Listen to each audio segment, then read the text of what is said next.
छोड़ी जात बानी ससुरार हो, तोहरे से सच्चा बात करी हम प्यार हो। ससुराल जातारू? हाँ ए जान मजबूरी बा। हम जी के का करो अभी हम अपन जान दे।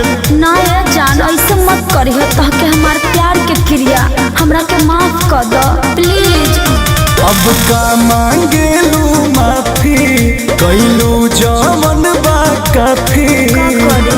पियावा संग चल दिहन हमसे करवत के, पियावा संग चल दिहन हमसे करवत के।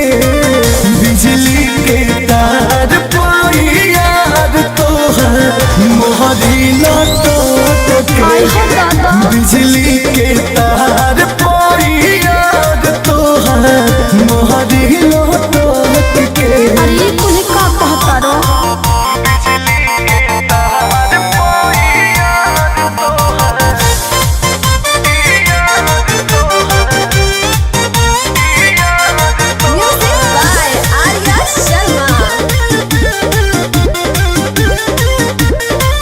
कुछ दिनवा के बाद नई हराबा में आइब, जब तोहे ना लाऊ कब तो कैसे जी पाए।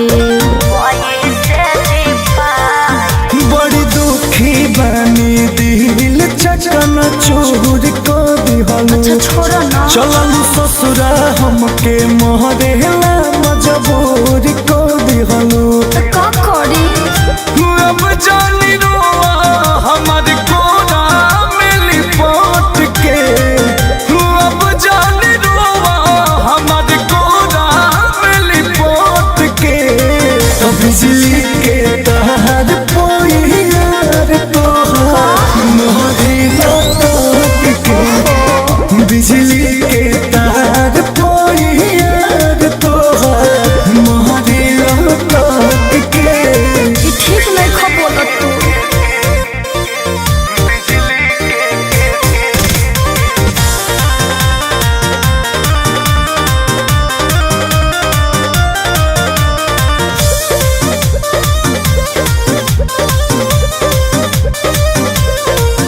अंकुश राजा दिह जाने जानवा के हो, तालाक दे के आइब सजनवा के हो।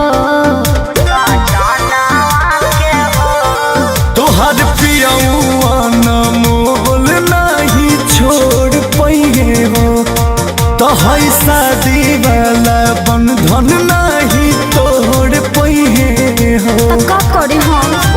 मंगिया में सिनुरा भरब बनू सट सट के। ना हो। मंगिया में सिनुरा भरब बनू सट सट के। मजबूरी बा। बिजली के तार पाई यार तोहर मोहरी लटक के। बिजली के तार पाई यार तोहर मोहरी लटक के। देखो हमरे क्रिया ऐसा कुछ मत करी हो।